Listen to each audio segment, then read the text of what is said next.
नमस्कार, यो हो न्यूज 24 टेलिभिजन बेलुका 8 बजेको न्यूज बुलेटिनमा स्वागत छ।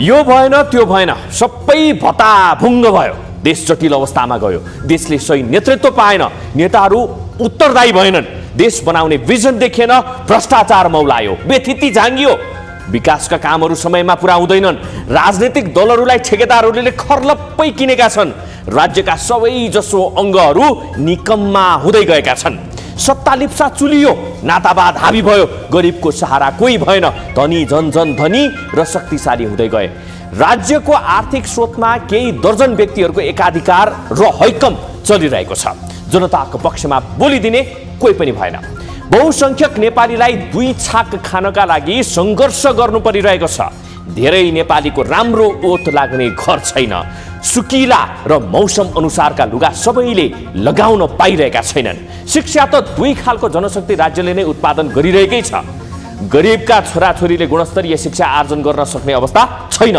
अहिले पनि बिरामी हुँदा समुचित स्वास्थ्य उपचार नपाएर नेपालीले ज्यान गुमाउनु परिरहेको छ। यी अभिव्यक्ति गाली, आक्रोश र पीडा मात्रै होइनन्, यथार्थ हुन्।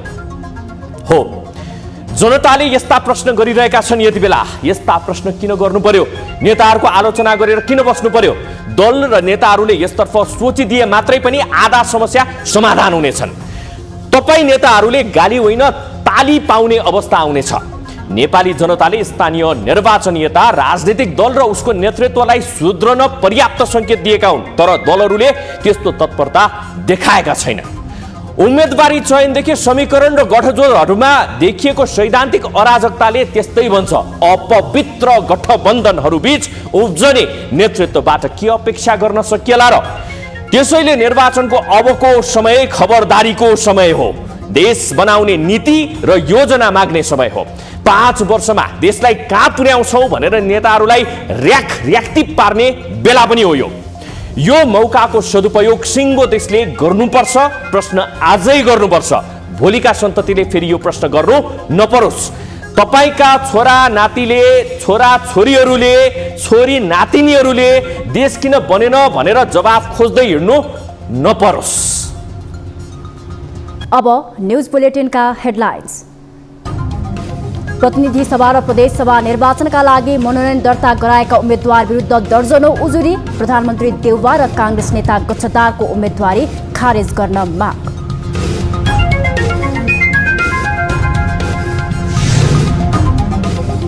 उम्मेद्वार मनोनयन दर्तासँगै मकवानपुरमा चुनावी सरगर्मी बढ्दै, हेभी वेटका नेतालाई साख जोगाउने मुस्किल। सहकार्य गरेर चुनाव लड्न पाउनु मेरो निमित्त खुसीको कुरा हो।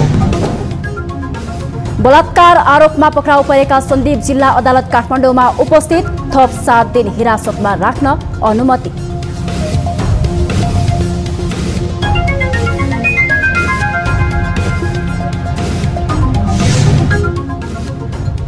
मानसिक बिरामीको उपचार गर्ने पाटन केन्द्रीय अस्पतालको अवस्था नाजुक, सरकारी बेवास्ताकै कारण अस्पतालको सेवा प्रवाह कमजोर। दिनमा 7 देखि 10 जना जति भर्ना गर्नुपर्ने स्थितिमा हुनुहुन्छ। र युक्रेनको राजधानी किभ लगायतका शहरमा रुसले गर्यो क्षेप्यास्त्र आक्रमण, एकैपटक 83 वटा मिसाइल प्रहार।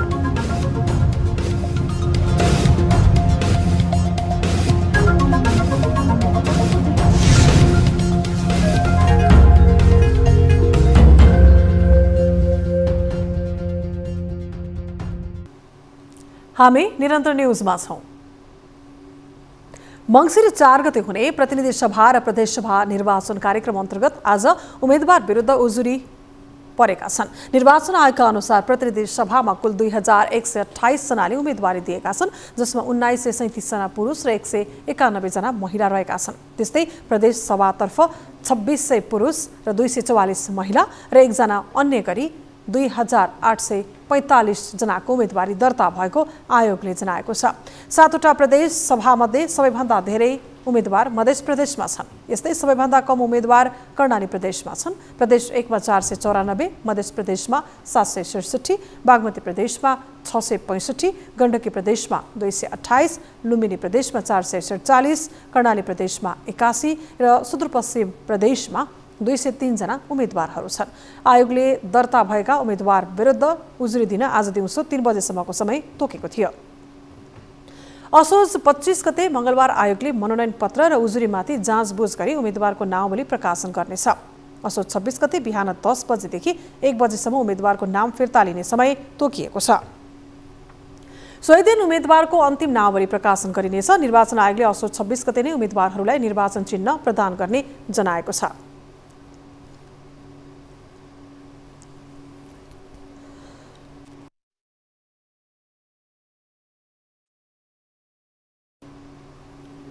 निर्वाचन आयोगले प्रतिनिधि सभा र प्रदेशसभा निर्वाचनमा प्रत्यक्षतर्फ उम्मेदवारी दिएकाहरूको उजुरीमाथिको छानबिन सम्बन्धित निर्वाचन अधिकृतको कार्यालयले टुङ्गो लगाउने स्पष्ट पारेको छ। निर्वाचन आयोगका प्रवक्ता शालिग्राम शर्मा पौडेलले विज्ञप्ति जारी गर्दै प्रतिनिधि सभा र प्रदेशसभा निर्वाचनमा प्रत्यक्षतर्फ उम्मेदवार दिएकाहरूको उजुरीको छानबिन सम्बन्धित निर्वाचन अधिकृतको कार्यालयले नै टुङ्गो लगाउने गरी आवश्यक व्यवस्था मिलाइएको जानकारी दिएका छन्। नेपाली कांग्रेसका नेता विजय कुमार गच्छदारले उनको उम्मेदवारी विरुद्ध उजुरी परेको छ। गच्छदार ललिता निवास जग्गा प्रकरणका मुख्य आरोपित हुन्। सुनसरी क्षेत्र नम्बर 3 बाट प्रतिनिधि सभाका लागि उम्मेदवारी दर्ता गराएका गच्छदार विरुद्ध निर्वाचन कार्यालयमा आज उजुरी परेको हो। गच्छदार विरुद्ध उजुरी आएको निर्वाचन आयोगका प्रवक्ता शालिग्राम पौडेलले जानकारी गराए। उक्त उजुरी निर्वाचन क्षेत्रमा पठाउन उनले निर्देशन दिएका छन्। भ्रष्टाचारको मुद्दा खेपिरहेका गच्छदारसँग चुनाव लड्ने नैतिकता नभएकाले उम्मेदवारी खारेज गर्न माग गर्दै काठमाडौँका युवा विवेक अधिकारीले उजुरी दर्ता गराएका हुन्। आइतबार मनोनयन दर्ता गराएका उम्मेदवार विरुद्ध उजुरी दिन आयोगले सोमबार अपराह्न 3 बजेसम्मको समय तोकेको थियो। 2076 साल माघ 22 गते अख्तियार दुरुपयोग अनुसन्धान आयोगले बालुवाटार स्थित ललिता निवासको सरकारी जग्गा व्यक्तिको नाममा दर्ता गरेको ठहर गर्दै गच्छदार सहित 175 जनालाई भ्रष्टाचारको मुद्दा दायर गरेको थियो। उक्त जग्गा प्रकरणमा विशेष अदालतमा 10 लाख धरौटी बुझाएर गच्छदार रिहा भएका थिए। उम्मेदवार विरुद्ध परेको उजुरी अध्ययन गरी छानबिन गरिने जिल्ला निर्वाचन कार्यालय सुनसरीले जनाएको छ। यस्तै डडेलधुराबाट प्रतिनिधि सभा सदस्यका लागि उम्मेदवारी दिएका प्रधानमन्त्री एवं कांग्रेस सभापति शेरबहादुर देउबा विरुद्ध पनि उजुरी परेको छ। देउबाको नागरिकता र मतदाता नावलीमा फरक जन्ममिति रहेको भन्दै नेपाली कांग्रेस बीपीका वरिष्ठ उपसभापति कर्णबहादुर मल्लले निर्वाचन अधिकृतको कार्यालयमा उजुरी दिएका हुन्। देउबाको जन्ममिति नागरिकतामा विक्रमसम्म 2003 साल जेठ 31 गते र मतदाता नावलीमा 2002 साल जेठ 31 गते रहेको पाइएको छ।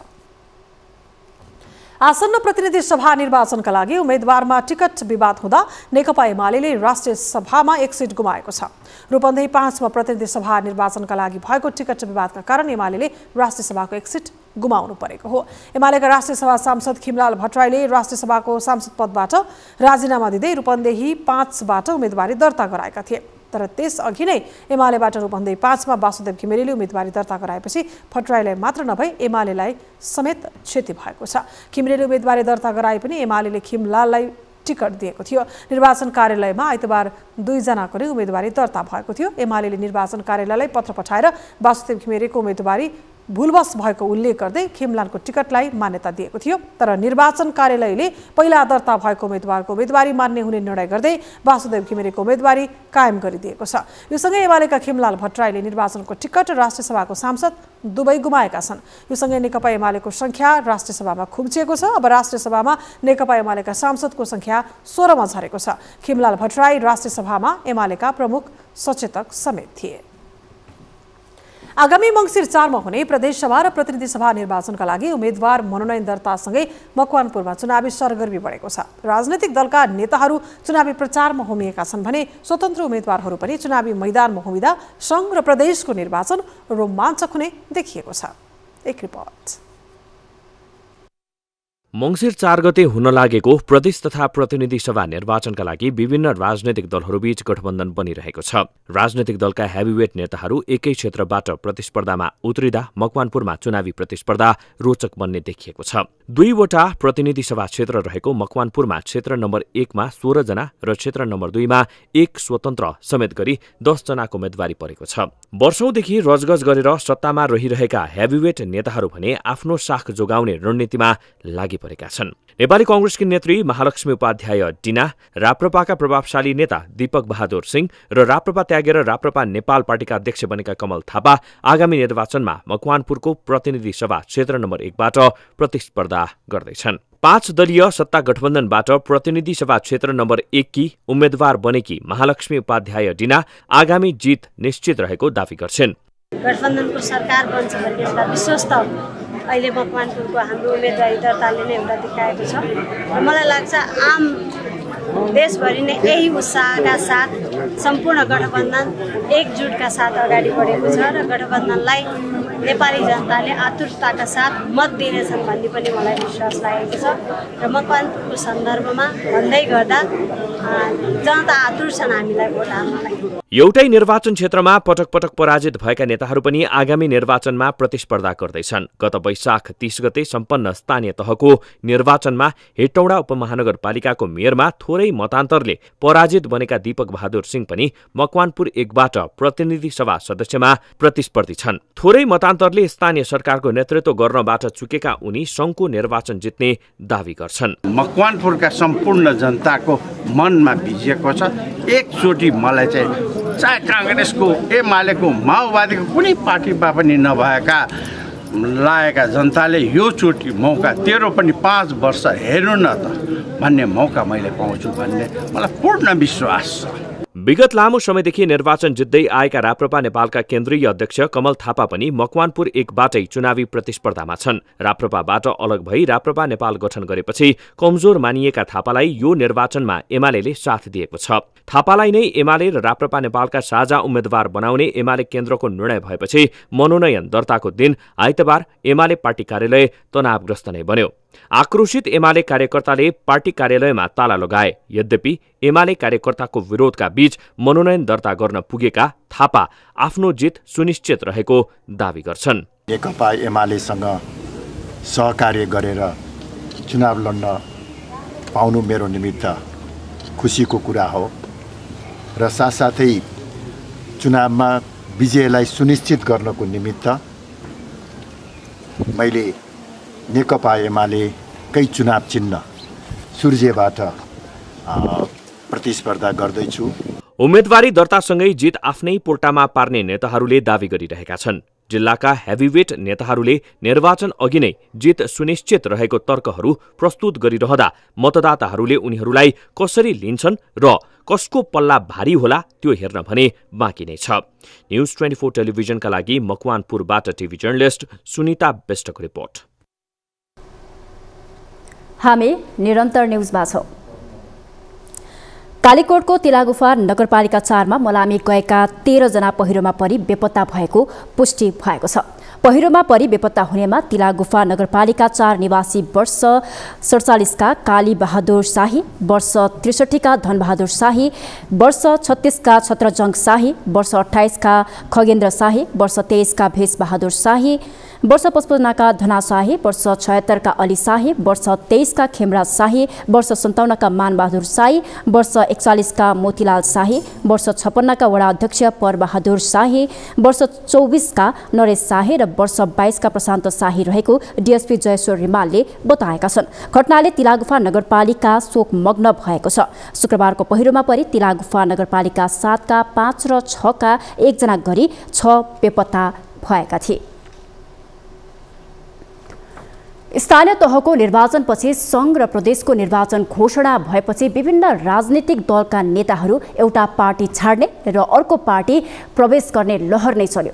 यो लहर सबैभन्दा बढी मधेसमा देखिएको थियो। तर उम्मेद्वार मनोनयनको दिनसम्म आइपुग्दा पार्टीको टिकट नपाएपछि कतिपय नेताहरू विद्रोह गरी स्वतन्त्र उम्मेदवारी दिएका छन्।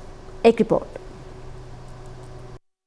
सत्ता गठबन्धन दलहरूले चुनावी गठबन्धन कायम गरी स्थानीय तहको निर्वाचनमा सहभागिता जनाएका थिए। गठबन्धन गरेकै कारण उनीहरूको परिणाम राम्रा देखियो। संघ र प्रदेशको निर्वाचनमा पनि गठबन्धन कायम गर्ने निर्णय गर्दै लामो समयसम्म टिकट बाँडफाँड मिलाउन कसिए। अन्तिम समयमा जसपा सत्ता गठबन्धनबाट अलग भएर एमालेसँग लहसियो। दलहरूको चुनावी तालमेलसँगै पार्टीमा आउने जानेको लहर चल्यो। सीटको प्रलोभनमा पार्टी प्रवेश गरे पनि टिकट नपाएपछि भने कतिपय नेताहरूले स्वतन्त्र उम्मेद्वारी दर्ता गराएका छन्। संविधान सभा सदस्य समेत भइसकेका नेपाली कांग्रेसका अजय द्विवेदीले अहिले पनि टिकटको आकांक्षा जनाएका थिए, तर गठबन्धनमा भागबण्डा मिलाउँदा उनले टिकट पाएनन्। पार्टीबाट टिकट नपाएपछि उनले आफूमाथि अन्याय भएको भन्दै पर्साको प्रतिनिधि सभा निर्वाचन क्षेत्र नम्बर 1 बाट स्वतन्त्र उम्मेद्वारी दर्ता गराए। जे समाज में बढ़िया राजनीति हो, छलछाम ठगठुग व्यक्तिवादी हमी मात्र सब चीज है ये देखावे वाला, खाली गेट बनाई आ स्कूल और देखाऊ न जाए उ प्रवृत्ति के खिलाफ आम जनता हमरा के चिन्हले बा। विद्यार्थी काल से लेकर आज तक ले आम जनता के जो मर्म बा वो मर्म खातिर लड़े वाला जरूरी। यही से हमरा विश्वास बा कि हमरा साथ में इस क्षेत्र के जनता न्याय करी पूरा साथ। लोकसभाका प्रदेश सांसद प्रहलाद गिरी टिकट पाउने शर्तमा पार्टी परित्याग गरी एमालेमा प्रवेश गरे, तर एमाले र जसपाको गठबन्धनका कारण गिरीको क्षेत्र जसपाको भागमा पर्यो। 24 घण्टाभित्र 3 वटा दल बदलेका गिरी अन्ततः नेकपा यसबाट उम्मेद्वार बने। पार्टीबाट टिकट नपाएपछि जसपाबाट केन्द्रीय सदस्यद्वय करिमा बेगम र जन्नत अन्सारी, मुकेश द्विवेदी, महानगरपालिकाका मेयर राजेश मान सिंहका भतिजा रूपेश मान सिंह, लोकसभाका केन्द्रीय सदस्य शशिकपुर मिया, लोकसभाकै वीरगञ्ज महानगर अध्यक्ष ओम प्रकाश सर्राफ, कांग्रेसका सुधीर पटेलले पनि प्रदेशसभा सदस्यमा स्वतन्त्र उम्मेद्वारी दिएका छन्। चुनावको टाइममा जुन नेताले एजेन्डा बताउँछ त्यो गफ मात्र दिन्छ। हामी गर्ने नेता हो, अहिलेसम्म गरेर छौँ र गरेर देखाउनु नेता, बोल्ने नेता होइन। म स्वतन्त्र भएर म जनताको लागि अनि के छ जे देशमा भएछ प्रदेशमा भएछ त्यसको लागि खुलेर विरोध गर्न सक्छु।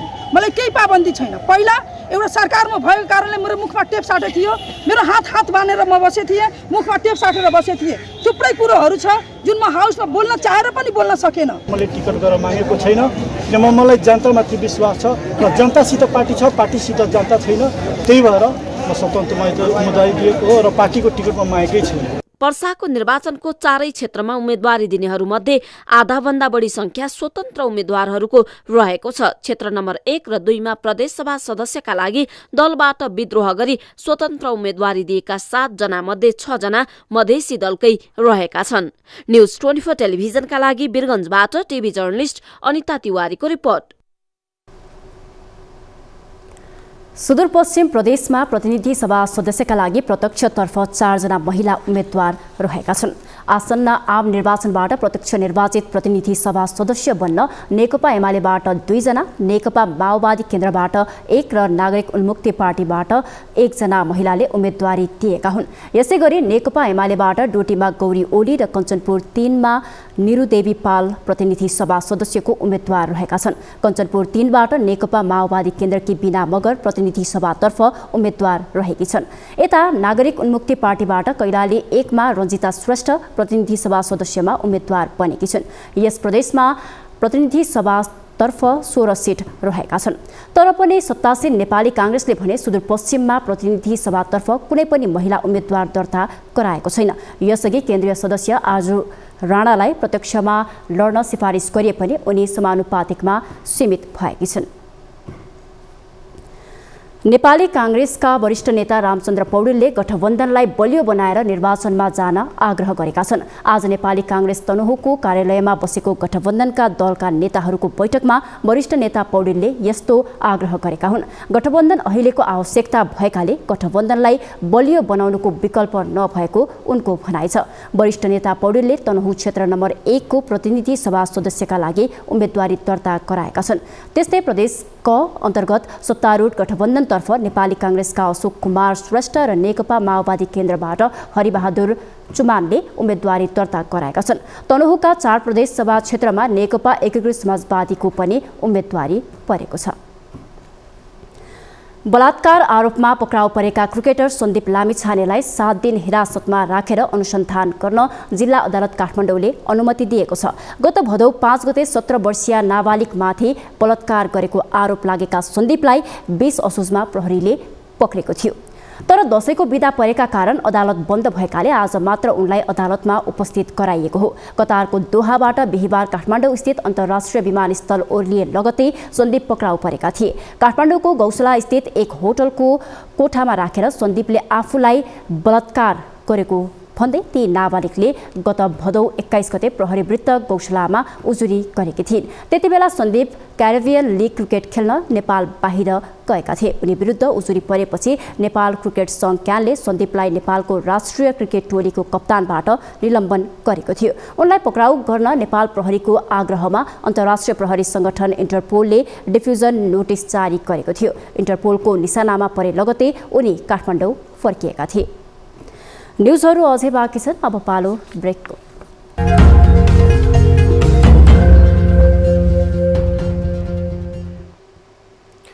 हामी निरन्तर न्युजमा छौँ।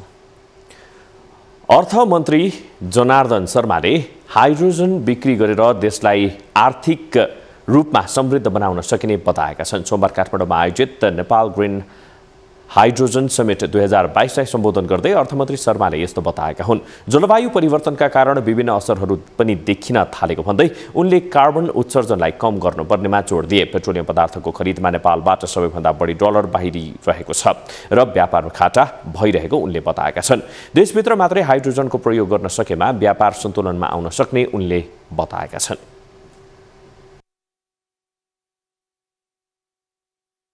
विद्युत बिक्री गर्नु पर्दैन, अब हाइड्रोजन बिक्री गरे पुग्छ, एमोनिया बिक्री गरे पुग्छ। त्यसकारणले विद्युत पिपिए गर्न नपर्ने कुरा अब केही छैन। विद्युत उत्पादन गर्नमा हामीले अब Q40-60 भन्नुपर्ने अवस्था पनि छैन।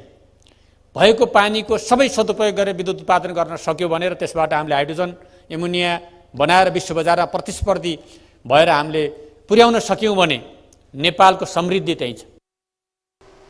मन्त्री शर्माले हाइड्रोजन उत्पादन देशको विकास र जलवायु परिवर्तनलाई न्यूनीकरण गर्ने दृष्टिकोणले निकै महत्त्वपूर्ण रहेको समेत बताए।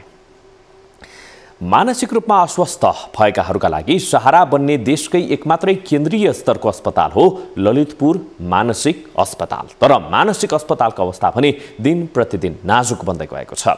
सरकारी बेवास्ताकै कारण अस्पतालको सेवा प्रवाह कमजोर बन्दै गएको छ। एक रिपोर्ट। धेरै खर्च लगाएर उपचार गर्न नसक्ने विपन्न वर्गका मानिसका लागि सरकारी अस्पताल एकमात्र विकल्प हो। तर आजभोलि देशका अधिकांश सरकारी अस्पतालको अवस्था हरिबिजोग छ। त्यसमध्येको एक हो ललितपुरको मानसिक अस्पताल। सरकारी अस्पतालमा सर्वसाधारणले गुणस्तरीय सेवा पाउनु त परको कुरा हो, आधारभूत सेवा पाउनै मुस्किल परिरहेको छ। सरकारी हस्पिटल हो, सरकारी काम कहिलेला काम भने जस्तो त प्रायः जहाँ पनि भइहाल्छ। मेरो बिमारी ल्याउँदा चाहिँ यो दसैँको बिदा पनि भएका थियो। अस्ति 21 गते लिएर आएको नामले भने चाहिँ त्यो बेला अस्ति सन्डेबाट मात्रै हस्पिटल खुल्ने छ। कर्मचारीहरू त अभावै हुनुहुँदो रहेछ, एकजना मात्रै कर्मचारी भित्र हुनुहुँदो रहेछ। उहाँलाई सोधेछिन् अनि हुन्छ ल्याउनु भन्नुभयो। डक्टर आउनुभयो हुन त। मानसिक रूपमा सामान्यदेखि जटिल किसिमका समस्या लिएर देशैभरबाट नै बिरामीहरू पाटनको मानसिक अस्पताल आइपुग्छन्। यो अस्पतालमा दैनिक रूपमा 100 देखि 200 को हाराहारीमा बिरामी आइपुग्ने गरेका छन्।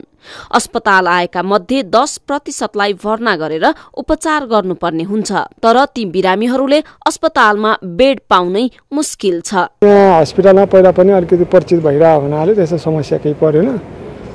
2-4 घण्टा चाहिँ यहाँको बेड खाली नहुन्जेल चाहिँ कुद्नु पर्यो। अनि डाक्टर साहबले अनि खाली भएपछि अनि एडमिट गराइदिनु भयो। त्यस्तो समस्या त्यस्तो परेन। आजभन्दा 35 वर्ष अघि मानसिक रोगीको उपचारका लागि स्थापना भएको यो अस्पताल स्थापना कालदेखि अहिलेसम्म सेवा बढाउन समेत सकिरहेको छैन।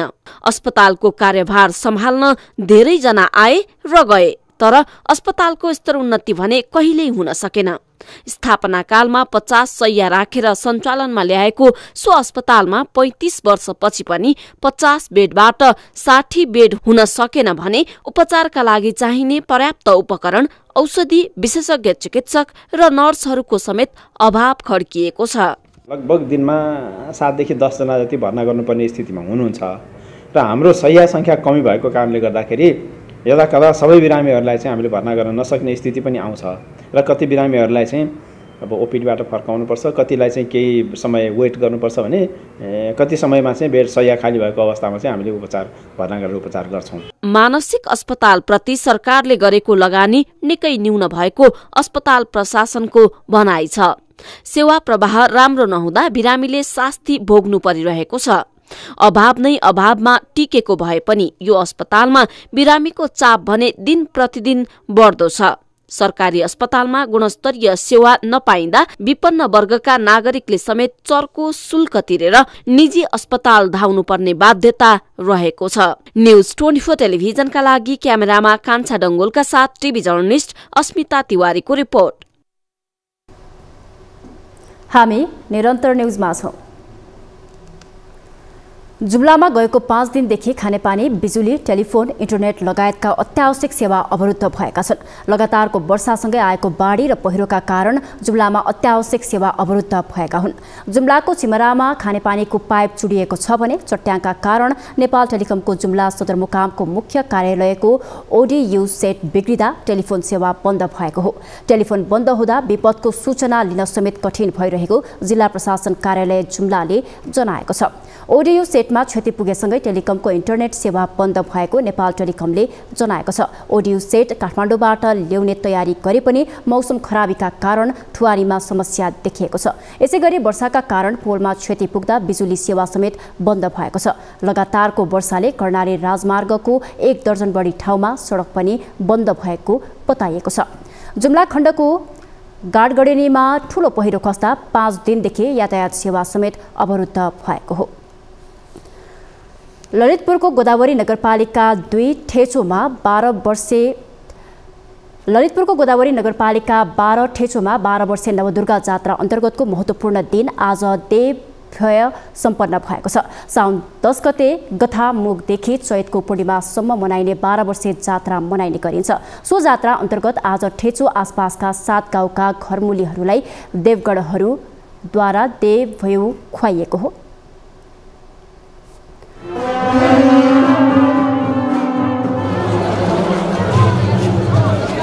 12 वर्षको एकपटक मनाइने नवदुर्गा जात्रा गोदावरी नगरपालिका 12 ठेचोमा मनाइँदैछ र 8 महिनासम्म चल्ने यो जात्राको आज विशेष दिन हो र आजको यो विशेष दिनमा यहाँ सम्पूर्ण गाउँवासीहरूलाई भोज खुवाउने दिन हो र आज यहाँ सम्पूर्ण थरका कुलीहरूलाई देवताहरूले नै पस्केर भोज खुवाउने चलन छ। यो देवमा सातै गाउँको भन्नाले यहाँ छरछिमेक तपाईको यता ललितपुर महानगरपालिकादेखि यता ठेचोको छरछिमेक सातै गाउँको मान्छेहरू यो जात्रा हेर्न आउँछ र आजको दिनमा देवे खुवाउँछ। त्यो देवेको लागि चाहिँ तपाईको सुरुमा लाइन बस्दाखेरि यो नेसुगुठीको देउटा खलक बस्छ। दर्शकवृन्द, नवदुर्गाको यो 12 वर्षे जात्रा अन्तर्गत आज देवभय रहेको छ र तपाईहरूले यहाँ देखिरहनु भएको छ 13 देवगणहरू अहिले लाइनमा प्रस्थान गरिरहनु भएको छ। उहाँहरूले आज यहाँ यस गाउँका सम्पूर्ण घरमूलीहरूलाई भोज खुवाउँदै हुनुहुन्छ र त्यसैले पनि आजको यो दिनलाई विशेष दिन मानिएको छ। करिब 700 वर्ष पुरानो यो पर्व, यो मेला अहिले आजको दिनमा यो देव विशेष गरेर चाहिँ यो सम्पूर्ण यो गुठिया र यो ठेचोको सुनाकोथीको चाहिँ प्रत्येक मूल्यलाई खुवाउने आजको दिन करिब यो चाहिँ तपाईँको चाहिँ 6-7 महिनादेखि 8 महिनासम्म यो चाहिँ यो मेला लाग्दछ। आफैमा विशिष्ट यो जात्रा काठमाडौँ उपत्यकामा मनाइने विभिन्न अन्य जात्रा पर्व र यसले आफ्नो वैभव उच्च राखेको छ। आफ्नो परम्परा जोगाउन कति पनि पछि नहट्ने ठेचोवासी यो जात्राभरि उल्लास र उमङ्गमा डुब्ने गर्छन्। क्यामेरामा अशोक मानन्दरका साथ टिभी जर्नलिस्ट अनुला महर्जन, ठेचो, ललितपुर। रूपन्देहीमा पर्यटनको प्रचुर सम्भावना छ। विश्वको पर्यटन केन्द्र लुम्बिनीले पनि यहाँको पर्यटन विकासमा ठूलो टेवा पुर्याएको छ।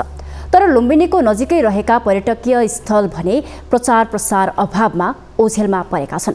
लुम्बिनीदेखि करिब 8 किलोमिटर दूरीमा रहेको गैडहवा ताल लुम्बिनी आउनेहरूका लागि आकर्षण बन्ने देखिएको छ। एक रिपोर्ट।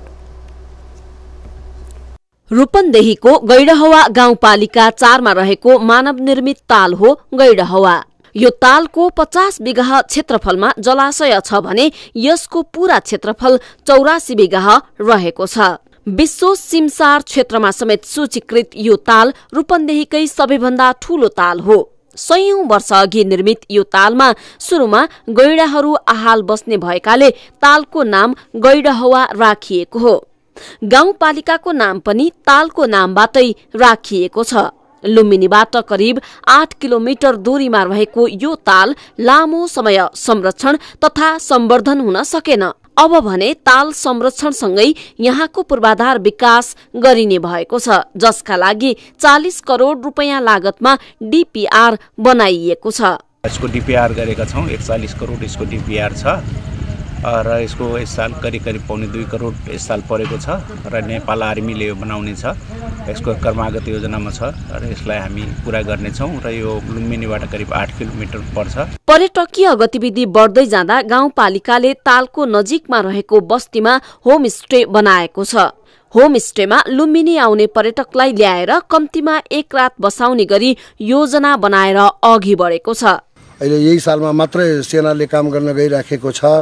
त्यसलाई राम्रो पर्यटक स्थल बनाएर त्यसको पनि विकास गर्ने हो र त्यसबाट तलतिर गएको नहरहरूबाट र तेलार खोलाबाट हामी गैडहवा गाउँपालिका लगायत मायादेवी र लुम्बिनी संस्कृति नगरपालिकाको बर्डरसम्मै हाम्रो लक्ष्य छ यसलाई जनताको खेतमा पानी पुर्याउने।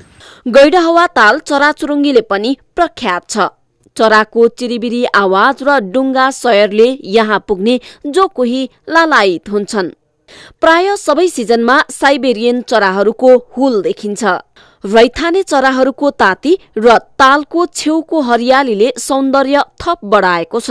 पोखरीमा माछा पालन गरिएको छ। त्यसबाट गाउँपालिकाको आमदानी राम्रो हुने गरेको छ। डीपीआर अनुसार काम भएमा लुम्बिनी आउने पर्यटकलाई एक दिन यहाँ भुलाउन सकिने स्थानीयको विश्वास छ।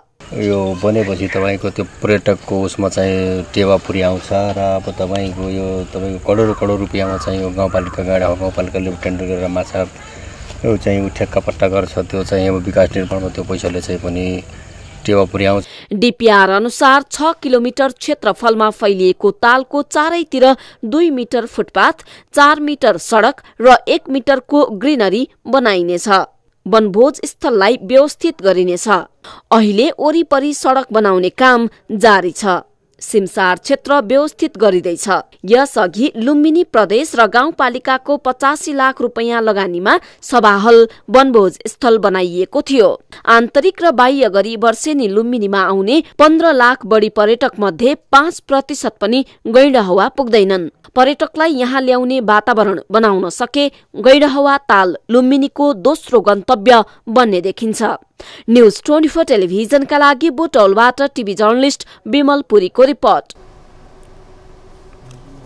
अब बिजनेस न्यूज।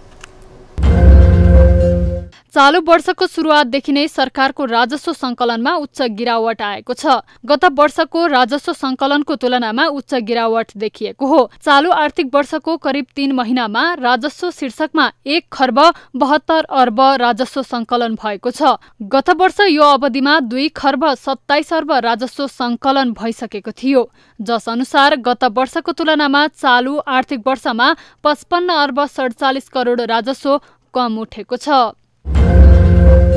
ऊर्जा, जलस्रोत तथा सिंचाई मन्त्री पम्फा भूषालले वर्षायाममा उत्पादित विद्युत खेर जाने र हिउँदको समयमा उत्पादन कम भई आयात गर्नुपर्ने अवस्था अझै केही समय रहने बताएकी छन्।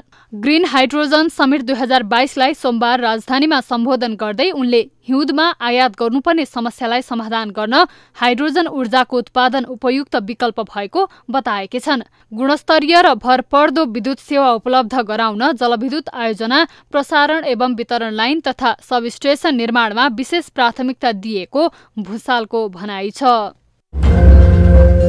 अटोमोबाइल व्यवसायको छाता संगठन नाडा अटोमोबाइल्स एसोसिएसन अफ नेपालले प्रतिबन्धित कार, जीप, भ्यानको एलसी प्रतिबन्ध खुला गर्न सरकारसँग माग गरेको छ।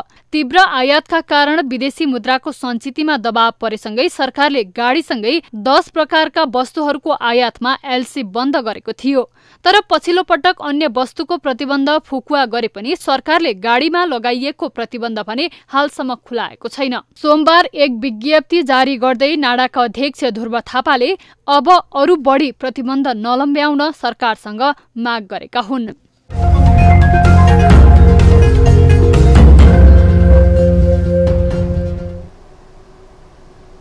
न्युजहरू अझै बाँकी छन्, अब पालो ब्रेकको।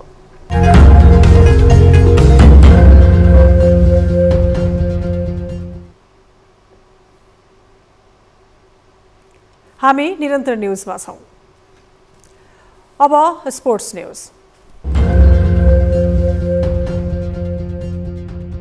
नवौं राष्ट्रिय खेलकुद प्रतियोगिता अन्तर्गत आयोजित फेन्सिङको पहिलो स्वर्ण बागमती प्रदेशकी शिक्षा नापितले जितेकी छन्। व्यक्तिगत सेबरतर्फको इभेन्टमा सशस्त्र प्रहरी बलकी उर्मिला लामालाई पराजित गर्दै उनले स्वर्ण जितेकी हुन्।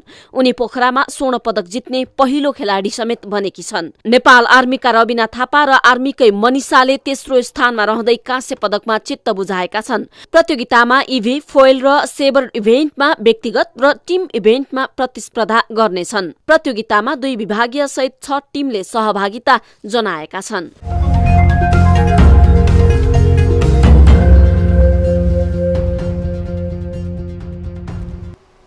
अब वेदर अपडेट।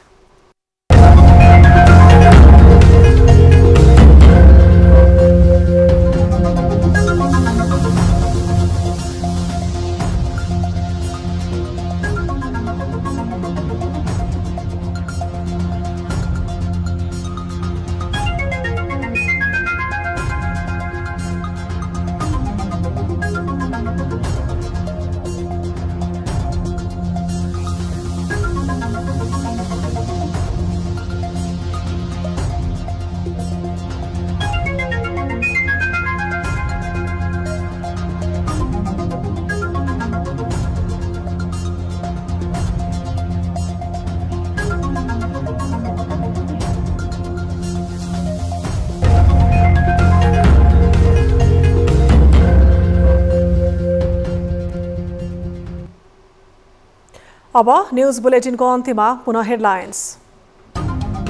प्रतिनिधि सभा र प्रदेश सभा निर्वाचनका लागि मनोनयन दर्ता गराएका उम्मेदवार विरुद्ध दर्जनौं उजुरी। प्रधानमन्त्री देउबा र कांग्रेस नेता कच्चेदारको उम्मेदवारी खारेज गर्न माग।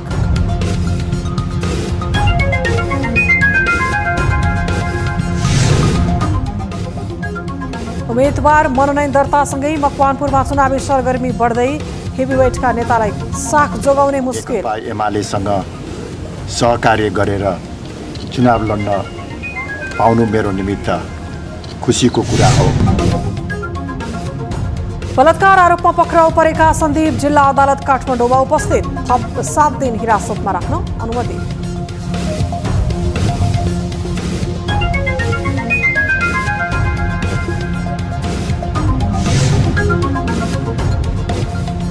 मानसिक बिरामीको उपचार गर्ने पाटन केन्द्रीय अस्पतालको अवस्था नाजुक। सरकारी बेवास्ताकै कारण अस्पतालको सेवा प्रवाह कमजोर। दिनमा 7 देखि 10 जना जति भर्ना गर्नुपर्ने स्थितिमा हुनुहुन्छ।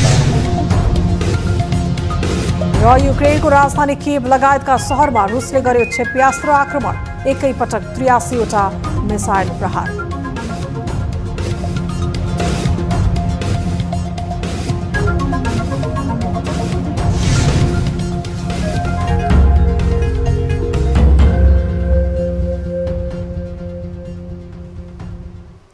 बेलुका 8 बजेको न्युज बुलेटिन अहिलेलाई यति नै। जाँदा जाँदै ताली र गालीका लागि हामीले सोधेको प्रश्न। सत्ता र विपक्षी गठबन्धनमा रहेका धेरै नेताहरू यसपटक बागी उम्मेदवार बनेका छन्।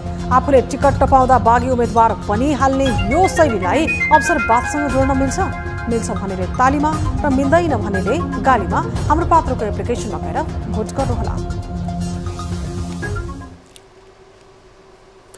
थप न्युजका लागि हाम्रो वेबसाइट www.news24nepal.com हेर्नुहोला। साथै हामीलाई फेसबुक, ट्विटर र युट्युबमा पनि फलो गर्न सक्नुहुनेछ। यस्तै मोबाइल, भाइबर र इमेलबाट 24 हेल्प डेस्कमा समस्या र गुनासो गर्न सक्नुहुनेछ। अहिलेलाई बिदा दिनुहोस्। हामी निरन्तर न्युजमा छौँ। नमस्ते। नमस्ते।